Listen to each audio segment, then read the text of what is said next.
हमलों पर Benjamin Netanyahu इस्राएल के प्रधानमंत्री का पहला बयान।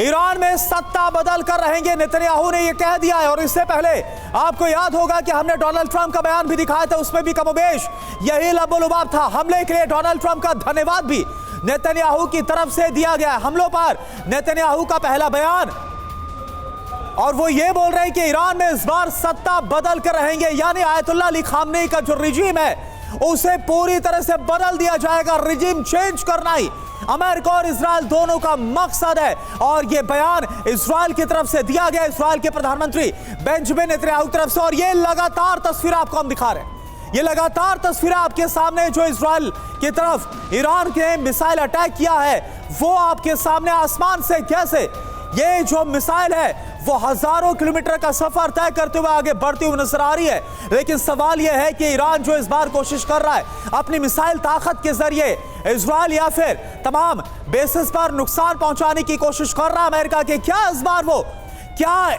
ईरान इस बार कामयाब हो पाएगा? क्योंकि पहले के मुकाबले अमेरिका की तैनाती बहुत बड़ी है, अमेरिका का सुरक्षा कवच और ज्यादा मजबूत है। और इस्राइल ने भी अपनी जो डिफेंस तैनाती है एयर डिफेंस की वो बहुत ज्यादा इस बार मजबूत कर रखी है। ये देखिए, और करुणा अमेरिका की सिर्फ तैनाती ही नहीं है बल्कि ट्रंप का खुला ऐलान भी है।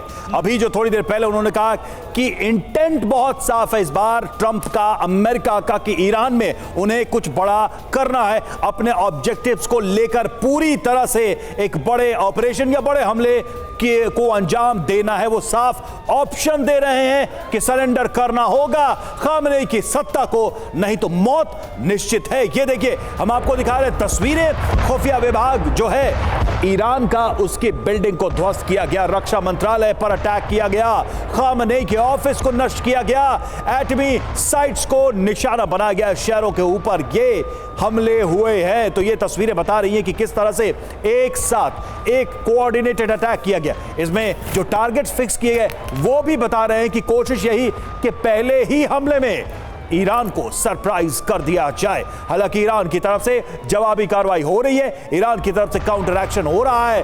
अब ईरान कहां कितना किस किस को हिट करने वाला है यही सबसे बड़ा सवाल है, क्योंकि उसके निशाने पर इजराइल तो है ही, अमेरिका का एयरक्राफ्ट, अमेरिका के जो अरब कंट्रीज में एयर बेसिस है वो भी निशाने पर हैं। क्योंकि खबर आई है अभी थोड़ी देर पहले, जैसा हमने आपको बताया कि एयर बेसिस को खाली कराना शुरू कर दिया गया है, अमेरिकी सैनिकों को वहां से निकाला जा रहा है ताकि ईरान के हमले में अमेरिका को कम से कम नुकसान हो। फिलहाल हम तस्वीरें जो आपको दिखा रहे हैं वो है ईरान में जो हमले हुए अमेरिका की तरफ से 30 ठिकानों को टारगेट किया गया इजराइल और अमेरिका के हमलों में।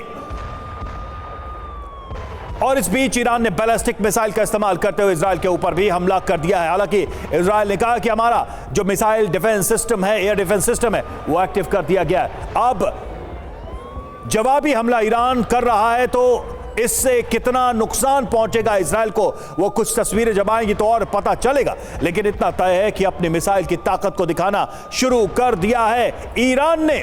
देखिए, पेज़ेश्कियान को निशाना बनाया जाता है, खामनेई को निशाना बनाया जाता है, IRGC के कमांडर्स को निशाना बनाया जाता है, एटॉमिक जो सेंटर है उसको निशाना बनाया जाता है। मिसाइल जो फैसिलिटीज हैं क्या उनको भी हिट किया गया है, इस पर अभी और जानकारी आनी बाकी है। लेकिन वो भी अमेरिका का एक लक्ष्य है इस हमले में। ट्रंप ने साफ तौर पे कहा है कि अभी भी मौका है, सरेंडर करें और ये युद्ध खत्म हो, नहीं तो इस जंग में सिर्फ और सिर्फ ईरान के नेतृत्व की मृत्यु होगी, उनकी मौत निश्चित होगी। ये धमकी है। ट्रंप ने अपने बयान में यह भी कहा कि हमने ईरान को कई मौके दिए, कई बार हमने कहा कि वो अपना न्यूक्लियर प्रोग्राम रोके, लेकिन वो रुके नहीं, आगे बढ़ते रहे। हमने कई बार कहा कि प्रॉक्सीज के जरिए आतंकवाद को रोके, लेकिन उन्होंने आतंकवाद को रोका नहीं, स्पॉन्सर किया। नतीजा के जो इजराइल में हमला हुआ उसमें कई अमेरिकी मारे गए, कई बंधक बनाए गए, उसका भी उन्होंने एक इमोशनल रेफरेंस दिया इस हमले के पीछे की वजह को बताते हुए।